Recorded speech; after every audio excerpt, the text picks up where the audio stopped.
نحمده ونصلي على رسوله الكريم أما بعد فأعوذ بالله من الشيطان الرجيم بسم الله الرحمن الرحيم وإن تعدوا نعمة الله لا تحصوها.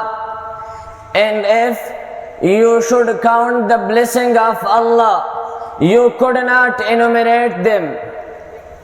The Prophet Muhammad, peace be upon him, said, Hubbul watani min al-iman.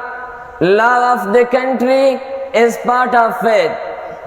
The honorable chief guest, respectable teachers, dear audience and my dear fellows, Assalamu alaikum wa rahmatullahi wa barakatuh. Today is a very special day, Pakistan's Independence Day. Do you know why we celebrate this day? 77 years ago, on 14th August 1947, Pakistan became a free country. Before that, we were ruled by others. But our leaders, Qaid-e-Azam Muhammad Ali Jinnah and Allama Iqbal, wanted a separate homeland where Muslims could live freely and happily.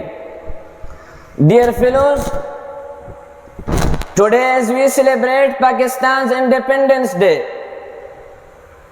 it's important to reflect not only on the struggle and achievements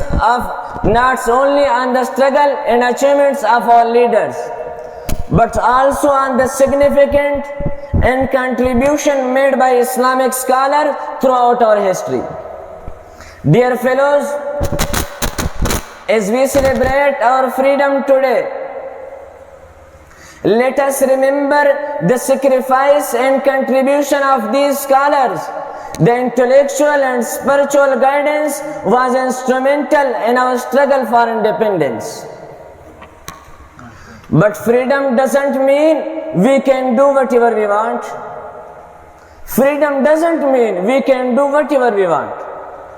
It means we should respect of our country, we should respect of our flag, and respect of our Pakistani fellows. We should work hard, study well, and our country proud.